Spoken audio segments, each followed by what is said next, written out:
नमस्कार, आप देख रहे हैं एबी स्टार न्यूज। आपके साथ मैं अंजलि। उत्तराखंड के बुलेटिन में आप सभी का स्वागत करते हुए हमारे बुलेटिन हमारी देवभूमि में प्रदेश के मुख्यमंत्री पुष्कर सिंह धामी पौड़ी पहुंचे हैं, जहां उन्होंने पौड़ी जिले में आपदा प्रभावित क्षेत्रों का निरीक्षण किया है। आपको बता दें कि आपदा की स्थिति को जानने के लिए विकास भवन सभागार में अधिकारियों की बैठक ली है। जिले में आपदा के हालातों को जाना है, जिसमें सीएम को जानकारी देते हुए जिलाधिकारी ने बताया कि हाल ही में हुई बरसात के कारण जिले में 3 लोगों की मौत हुई है। मजदूरी की आपको बता दें कि 3 मजदूरों की और साथ ही लैंडस्लाइड की वजह से मजदूरों की भी मौत हुई है, जबकि इस आपदा में 2 लोग घायल हुए हैं, जिनको प्राथमिक उपचार के बाद डिस्चार्ज कर दिया गया है। तो वहीं जिले में आपदा से हुए नुकसान की जानकारी सीएम ने ली, तो अधिकारियों ने बताया कि ग्रामीण पीएमजीवाई सड़कों पर अभी भी 35 सड़कें बाधित हैं, जबकि 25 ग्रामीण मार्गों को खुलवा दिया गया है, जबकि शेष बाधित सड़कों को 2 दिन के भीतर ही खोलने की बात सीएम ने अधिकारियों से कही है। वहीं मुख्य मार्गों में 7 मार्ग बाधित है। सीएम ने सभी बाधित सड़कों को जल्द से जल्द खोलने के निर्देश भी जारी किए हैं। जो ये आपदा आई है उस आपदा में बहुत बड़ा नुकसान हुआ है, सभी जगह पर नुकसान हुआ है जी। उसी के में हम सब लोग जाकर उसकी समीक्षा कर रहे हैं, खुद मॉनिटरिंग कर रहे हैं कि जल्दी से जल्दी जो हमारा नुकसान हुआ है वो जो है उसका पुनर्निर्माण की ओर आगे बढ़े।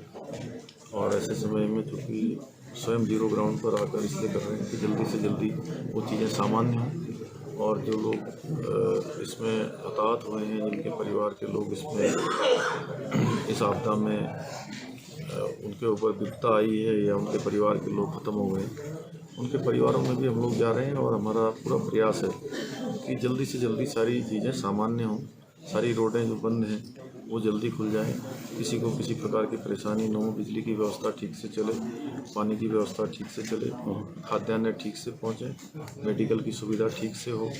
तो उसको लेकर ये बैठकें कर रहे हैं। और ऐसे भारत में 100 करोड़ निःशुल्क कोविशील्ड वैक्सीन का लक्ष्य पूरा करने पर पौड़ी बीजेपी खुशी मना रहा है। आपको बता दें कि दरअसल भारत में कोरोना महामारी के भयावह होने पर कोरोना से बचने के लिए कोविशील्ड वैक्सीनेशन देशवासियों को निःशुल्क लगाई गई थी, जिस पर इस साल बीतने से पहले ही 100 करोड़ लोगों को निःशुल्क वैक्सीनेशन का लक्ष्य पूरा कर लिया गया है। ऐसे में बीजेपी कार्यकर्ताओं में जश्न का माहौल है और इसे बीजेपी देश के लिए बड़ी उपलब्धि भी बता रही है। भारतीय जनता पार्टी ऑडी के महामंत्री जगत किशोर वर्तमान बड़थावल ने बताया कि देश जिस वक्त कोरोना की भयावह बीमारी से जूझ रहा है, उस वक्त वैज्ञानिक और सरकार कोरोना से निपटने के लिए उचित प्रयास कर रहे हैं। और काफी मेहनत के बाद कोविशील्ड का टीकाकरण भारत ने आज शुरू किया और साथ ही आज 100 करोड़ का लक्ष्य भी भारत में पूरा कर लिया गया है, जो उनको बड़े ही गर्व की बात बताई है उन्होंने।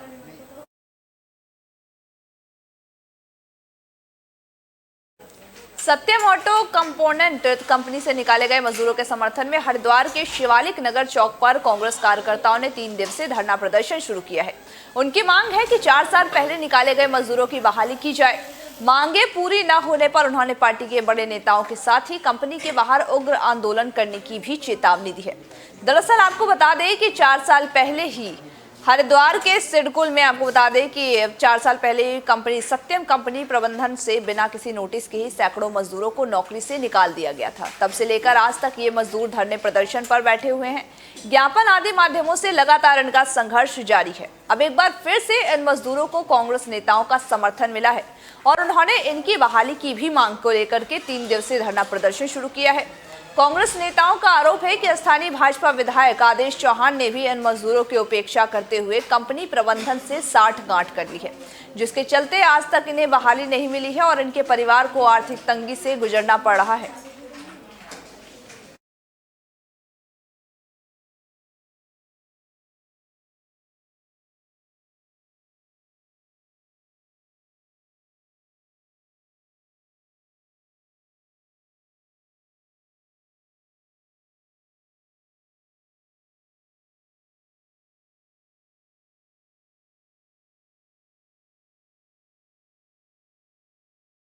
जब जनप्रतिनिधि किसी भी दल का हो, अगर वो बन जाता है तो उसे हर समस्या का समाधान करना चाहिए। और जनप्रतिनिधि इन 4 सालों से ये सड़क पे प्रदर्शन कर रहे हैं, सड़क पे बैठे हैं और जनप्रतिनिधि इनकी समस्या सुनने तक नहीं आ रहा, इनकी समस्या का समाधान नहीं कर रहा। इससे ज़्यादा दुर्भाग्यपूर्ण हो नहीं सकता। मुझे उम्मीद है वरुण बालियान जी लगातार इनके साथ कंधे से कंधा मिलाकर संघर्ष कर रहे हैं और कांग्रेस भी आज इन्वॉल्व हुई है, पहले भी इन्वॉल्व थी। मुझे लगता है कि निश्चित बहुत जल्द हम अपने बड़े नेताओं से, प्रीतम सिंह जी से और प्रदेश अध्यक्ष जी से मिलेंगे और इनकी मांग जो है मुख्यमंत्री तक पहुंचाएंगे। और मांग सिर्फ इतनी है कि जिस रोजी रोटी के लिए एक ये आंदोलन चला था, आज भी वही डिमांड है 4 साल पहले की केवल हमें अपनी नौकरी पर रख लिया जाए। दूसरी कोई शर्त नहीं, ना वेतन वृद्धि को लेकर ना दूसरी कोई शर्त है। लेकिन यहाँ का जो इस सत्यम ऑटो कंपनी का मैनेजमेंट है, उसकी एक तरह से अड़ियल रवैया है। वो जो पूंजीपतियों के द्वारा जो सरकार चलाई जा रही है, उनको इस बात का अहम है कि किसी भी तरह का आंदोलन हो, किसी भी तरह का संघर्ष हो, इन कंपनियों के खैरख्वाह यहाँ की सरकार बैठी है, इनका कुछ बिगड़ने वाला नहीं। यहाँ के स्थानीय विधायक आदेश चौहान जी इस कंपनी की हड़ताल से पहले भी जितनी सिडकुल में हड़तालें हुई, स्थानीय विधायकों की मध्यस्थता से वो खत्म कराई गई। खत्म कराने का से मीन्स हम कहना चाहेंगे कि वो एक तरह से दबाव मजदूरों पर बनाते हैं और मैनेजमेंट से अब हम ये साफ तौर पर नहीं कह सकते कि कितना रुपया लेते हैं, क्या उनका लालच है, क्या उनका स्वार्थ है। अखिल भारतीय तीर्थ पुरोहित महासभा की एक बैठक हरिद्वार के श्री राधाकृष्ण धाम में आयोजित हुई। बैठक में उत्तराखंड की 4 धाम के लिए प्रदेश सरकार द्वारा बनाए गए देवस्थानम बोर्ड का कड़े शब्दों में विरोध किया गया। विरोध करते हुए तीर्थ पुरोहितों ने सरकार को चेतावनी दी, अगर सरकार ने जल्द ही देवस्थानम बोर्ड को भंग नहीं किया तो वो खुद ही तीर्थ पुरोहित खुद और अपने यजमानों सहित चुनावों में भाजपा का पूर्ण रूप से विरोध करेंगे। अखिल भारतीय 3 दिन से आपको बता दें कि पुरोहित महासभा द्वारा आयोजित बैठक में सर्वसम्मति से यह निर्णय लिया गया है।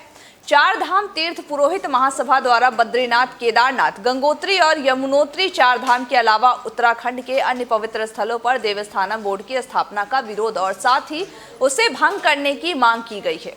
इस संबंध में भारतीय तीर्थ पुरोहित महासभा के राष्ट्रीय अध्यक्ष पंडित महेश पाठक ने पत्रकारों से वार्ता करते हुए कहा कि उत्तराखंड के तीर्थ पुरोहितों का लंबे समय से देवस्थानम बोर्ड को भंग करने की मांग करते चले आ रहे हैं, लेकिन 2 मुख्यमंत्री बदलने के बाद भी उनकी मांगों को नहीं माना जा रहा और इसीलिए अखिल भारतीय तीर्थ पुरोहित महासभा ने निर्णय लिया है कि पूरे भारत के पुरोहितों के साथ ही पूरे भारतवर्ष से एकत्र होकर के उनके समर्थन के लिए जो भी हो सकेगा वह करेंगे। उन्होंने यह भी कहा कि अगर सरकार ने उनकी मांगे नहीं मानी तो फिर सरकार को बदलने का भी काम करेंगे। अगर फिर भी भाजपा की सरकार आती है तो उनका संघर्ष लगातार जारी रहेगा। तो आने वाले समय में इस सरकार का भरपूर विरोध किया जाएगा और जी जोर लगा करके मतलब इसको सत्ता से बाहर किया जाएगा, ये निर्णय लिया है। और इसमें फिर आप लोगों का सवाल था कि इस आंदोलन को अब क्या स्वरूप दिया जाएगा, तो वो स्वरूप ये है कि जो इन लोगों ने कल्पना नहीं की होगी आंदोलनों की, क्योंकि हमारा तो सारा जीवन आंदोलन में व्यतीत हुआ कृष्णकांत कोटियाल का, तो हमने तो कह दिया इनको कि हम तीर्थ पुरोहितों ने जो चीज़ हाथ में नहीं ली होगी वो हाथ में लेकर के इनका स्वागत करेंगे, घृणित से घृणित चीज़ से लेकर के मतलब इनका स्वागत करेंगे और आने वाले समय में इनको क्षेत्र में घुसने नहीं देंगे। ये हमने तय किया है और वो तय इसलिए किया है कि मैं भी भाजपा का आदमी रहा हूँ, मैं तो प्रदेश कार्यकारिणी का मेंबर रहा, जिले का उपाध्यक्ष रहा, महामंत्री रहा, लेकिन अब बिल्कुल भी सारे लोगों से कह रहे हैं कि भाजपा को बिल्कुल सत्ता में नहीं आने देना है। काफ़ी तरफ तीर्थ पुरोहितों की समस्या चल रही है और ज्वलंत में आप देख रहे हैं 4 धाम में यहाँ 2-2.5 साल से आंदोलन चल रहा है और आपके यहाँ 2 मुख्यमंत्री भी बदले गए। तो हम लोगों ने निर्णय लिया क्योंकि इन लोगों का संघर्ष चालू है बराबर और हमारा इनको समर्थन भी है कि ये मीटिंग हम हरिद्वार में बुलाएं, क्योंकि पहले हमारा प्रयास था कि उज्जैन में हो। आज सबके विचार सुनने के बाद हम लोगों ने निर्णय लिया, क्योंकि सर्वसम्मत से कि हम पूरे भारतवर्ष के तीर्थ पुरोहित 4 धाम के तीर्थ पुरोहितों के साथ हैं। हम अपने भी स्थानों पर ये आंदोलन को चलाएंगे जिस तरीके से चाहेंगे। अगर इनको फिर से घेराव करना है संसद मतलब विधानसभा का, चाहे मुख्यमंत्री निवास का, तो हम सब लोग भारतवर्ष से यहाँ पर एकत्रित होंगे। और दूसरा ये लिया गया कि मैं समझता हूँ कि भोलेनाथ उनकी बुद्धि सुबुद्धि करे, क्योंकि कहते हैं हम वापस लेंगे, ये इसको वापस ले लें। अगर ये नहीं लेते हैं तो देखिए फिर मत। उत्तराखंड युवा कल्याण विभाग ने डोईवाला विकास खंड अंतर्गत खेल महोत्सव की शुरुआत की है, जिसका शुभारंभ कांग्रेस के वरिष्ठ नेता व मारखम ग्रांट के पूर्व ग्राम प्रधान अब्दुल रज्जाक ने किया है। उत्तराखंड सरकार युवा कल्याण विभाग ने प्रत्येक विकास खंड में न्याय पंचायत स्तर पर खेल महोत्सव कार्यक्रम का लगातार आयोजन करती आई है, जिसमें कि सरकारी व गैर सरकारी स्कूलों के छात्र छात्राएं प्रतिभाग कर सकते हैं। तो वहीं आपको बता दें कि डोईवाला के पब्लिक इंटर कॉलेज में दर्जनों सरकारी स्कूल के छात्र छात्राओं के लिए वॉलीबॉल, कबड्डी और साथ ही दौड़ प्रतियोगिता का आयोजन किया गया था, जिसमें दर्जनों स्कूल के छात्र छात्राओं ने बढ़ चढ़कर प्रतिभाग भी लिया था। और इस दौरान मुख्य अतिथि के तौर पर पहुंचे कांग्रेस नेता अब्दुल रज्जाक ने कहा कि छात्रों के लिए पढ़ाई के साथ साथ खेलकूद भी जरूरी है। इससे मानसिक विकास के साथ ही शारीरिक विकास भी होता है, क्योंकि वर्तमान में छात्रों के पास स्कूल की पढ़ाई का बहुत बड़ा बोझ होता है। साथ ही छात्रों को मोबाइल की भी लत पड़ चुकी है और हमें अपने बच्चों को इस लत से दूर करना चाहिए। इसके लिए खेल ही एक ऐसा माध्यम है जिससे कि बच्चों के करियर में भी काम आएगा, और इसीलिए सरकार द्वारा खेल महोत्सव का आयोजन एक अच्छी पहल के रूप में देखा जा रहा है। अच्छा हिस्सा है और बचपन से ही बच्चों को शुरू से ही खेल कूद में लगाना चाहिए। आज की जो नस्ल में देख रहा हूँ वो खेल कूद से बहुत दूर है, क्योंकि वो सारा समय अपना मोबाइल देखने में या दूसरे पढ़ाई में इस कदर लगे हुए हैं।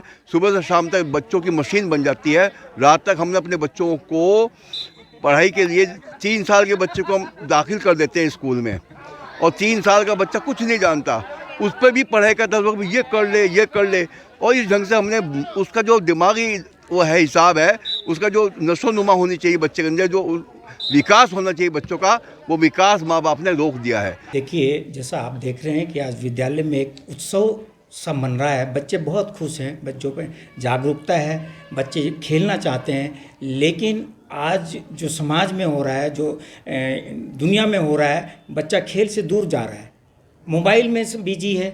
लेकिन सरकार का एक बहुत अच्छा पहला कदम है कि खेल महाकुंभ संकुल स्तर पर, मार्कफम ग्रांट के संकुल स्तर पर हमारे विद्यालय पब्लिक इंटर कॉलेज में हो रहा है, और बच्चा रुचि ले रहा है और खेल की तरफ जागरूक हो रहा है। अच्छा हिस्सा है। खेल और महाकुंभ बचपन के से अंतर्गत न्याय पंचायत स्तरीय प्रतियोगिता का आगाज किया गया है। आपको बता दें कि उत्तरकाशी जनपद के भटवारी विकास खंड में न्याय पंचायत हरसिल नाकुरी और भोटियारी, वहीं चिनाइली सौड़ विकास खंड की न्याय पंचायत चमियारी का राजकीय इंटर कॉलेज चमियारी, तुल्या नारा न्याय पंचायत की खेलकूद प्रतियोगिता, राजकीय उच्चतर प्राथमिक विद्यालय बाधागांव और साथ ही खोलसी न्याय पंचायत की खेलकूद प्रतियोगिता, राजकीय इंटर कॉलेज नगथली छोटी मणि, जबकि न्याय पंचायत बथेरी की राजकीय इंटर कॉलेज श्रीकोट, राजकीय इंटर कॉलेज बनचोड़ा में न्याय पंचायत धारकोट की प्रतियोगिता एवं साथ ही जिव्या न्याय पंचायत की खेलकूद प्रतियोगिता राजकीय इंटर कॉलेज जिव्या कोटधार में आयोजित की जा रही थी। तो वहीं विकास खंड नौगांव की 10 न्याय पंचायतों एवं विकास खंड बोरी की 4 में से 3 न्याय पंचायत नानई, जखोल, आराकोट में खेल महाकुंभ का विधिवत शुभारंभ भी किया गया था। गौरतलब है कि न्याय पंचायत स्तरीय प्रतियोगिता में अंडर 14 आयु के वर्ग के बालक और बालिकाओं की कबड्डी, खो खो, वॉलीबॉल, एथलेटिक्स में 100 मीटर और साथ ही 400 मीटर, 800 मीटर और 1500 मीटर तथा साथ ही 4 गुना 100 मीटर रिले दौड़ का भी आयोजन किया गया था।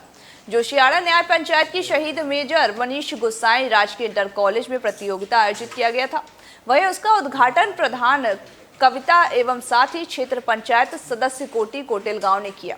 आपको बता दें कि कुशाल सिंह गुस्साई ने भी इसका उद्घाटन किया, जबकि न्याय पंचायत मुस्टिक सौड़ में प्रधानाचार्य श्रीमती अर्पण रावत ने खेलकूद प्रतियोगिता का उद्घाटन किया है।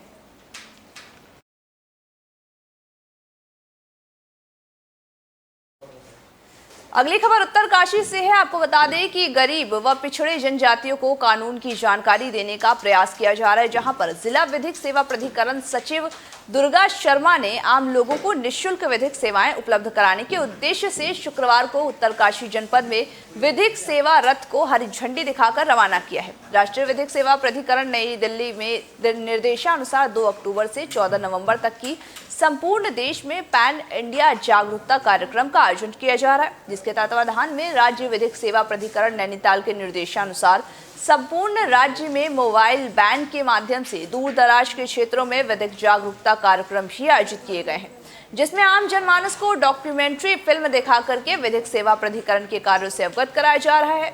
मोबाइल वैन के माध्यम से दूर दराज के क्षेत्रों में तथा साथ ही ऐसे गाँव में जहाँ के लोग अति गरीब व पिछड़े हैं, अनुसूचित जनजातियों से संबंधित हैं, उनको विभिन्न कानून के बारे में जानकारी देने का प्रयास किया जा रहा है। उत्तरकाशी जिलाधिकारी मयूर दीक्षित ने विकासात्मक कार्यों की समीक्षा बैठक की है। समस्त खंड विकास अधिकारियों की बैठक लेते हुए उन्हें जरूरी दिशा निर्देश भी दिए हैं। वित्तीय 2022 से 2023 में मनरेगा के अंतर्गत सुनियोजित विकास कार्यों की ठोस कार्य योजना बनाने के निर्देश दिए गए हैं। जिलाधिकारी ने सभी विकास खंड के अधिकारियों को निर्देशित किया है कि मनरेगा के अंतर्गत करीब 150 से भी अधिक कार्य किए जा सकते हैं और इसीलिए गांव के सुनियोजित विकास के लिए ठोस कार्य योजना बनाई जाए। ग्राम प्रधानों के साथ बैठक कर मनरेगा के अंतर्गत होने वाले कार्यों की जानकारी देने के निर्देश भी दिए गए हैं। जिलाधिकारी ने कहा कि चालू वित्तीय वर्ष में जनपद के अधिकांश विद्यालयों का सुदृढ़ीकरण का कार्य किया जा रहा है। विद्यालय की परिसंपत्तियों का बचाव एवं साथ ही बच्चों की सुरक्षा की दृष्टि से वित्तीय वर्ष 2022 से 2023 में जनपद के समस्त विद्यालयों की बाउंड्री वॉल निर्माण भी कराया जा रहा है। इस हेतु कार्य योजना बनाने के निर्देश में समस्त विकास खंड के अधिकारी को निर्देश दिए गए हैं।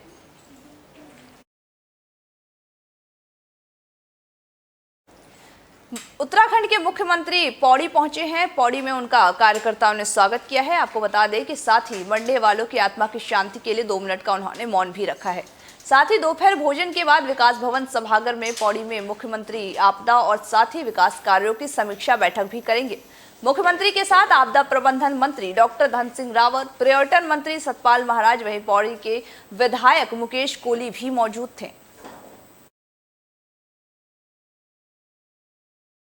खबर दिनेशपुर से है, जहां पर की अति बारिश के चलते दुर्गा मूर्ति का विसर्जन नहीं हो सका था, जिसका आज विधिवत रूप से बड़े ही हर्षोल्लास के साथ विसर्जन किया गया है।